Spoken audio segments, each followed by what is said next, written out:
اور آخری بات، کیونکہ کئی لوگ بے چین اور مضطرب ہوندے پوچھتے بھی ہے بھئی یار رجب لنگ گیا معراج دی گل سی تسی سنائی نہیں، اور بھائی معراج ہوندا تے میں سناوندا، اے مک دی گل تانوں دسدا۔ میں عالماں نوں آکھیا جے معراج رجب چ ہویا ہوندا تے میری مت ماری سی میں نہ سنا کراں کی، میں مجرم ہاں جدوں میں دس دینا بے جھوٹیاں گلاں لوگ میرے ویر پہ خلاف ہو جاندا کہ معراج ہویا، کوئی بندہ مینوں ثابت نہیں کر سکتا کہ معراج کہڑے مہینے چ ہویا تے کہڑی تاریخ میں، ایویں کولوں بنایا تسی حلوے کھانے تے بناؤندے پھرو،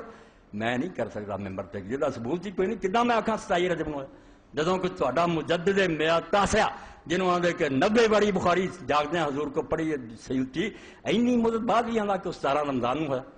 اس تو نہ 17 رمضان نہ ربیع الاول نہ کوئی رجب، میں جھوٹیاں گلاں دا کداں بیان کراں؟ کئی دوست میرے شیعہ تسی جی حضرت علی دی ولادت دا ذکر نہیں کیتا، 13 رجب نوں کعبے وچ پیدا، اور میرے بھراؤ کعبے وچ پیدا ہویا ہوندا تے میں کردا،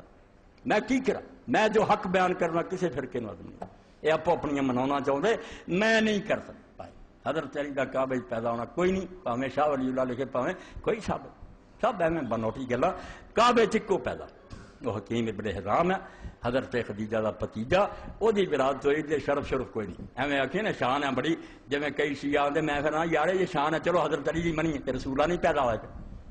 حضور نہیں پیدا ہوئے، پھر کی گل حضور کٹ گئے؟ او کہ عقل کریا کرو، چانس کہ جمعرات نوں دروازہ کھلدا سی، عورتاں اس دن زیارت دے اندر جاندیاں سی، حکیم دی ماں بھی گئی پیدائش دا کوئی پتہ نہیں ہوندا، اوتھے بچہ پیدا ہو، حکیم بن حزام ثابت ہے، ادوں علاوہ اور ماں نے لکھا کسے دا اوتھے پیدا ہونا ثابت نہیں۔ اے ایک باتاں تحقیقی بھی دو چاندیاں کہ نہ معراج اس مہینے ثابت ہے نہ حضرت علی دی کعبے سے پیدائش، اے خلاصہ دے، باقی اور کیڑی فرمائش پوری کریے؟ فرمائش نہیں، کہتا ہوں وہی بات، سمجھتا ہوں جسے حق، نے ابل ہے مسجد ہونا تہذیب کا فرض،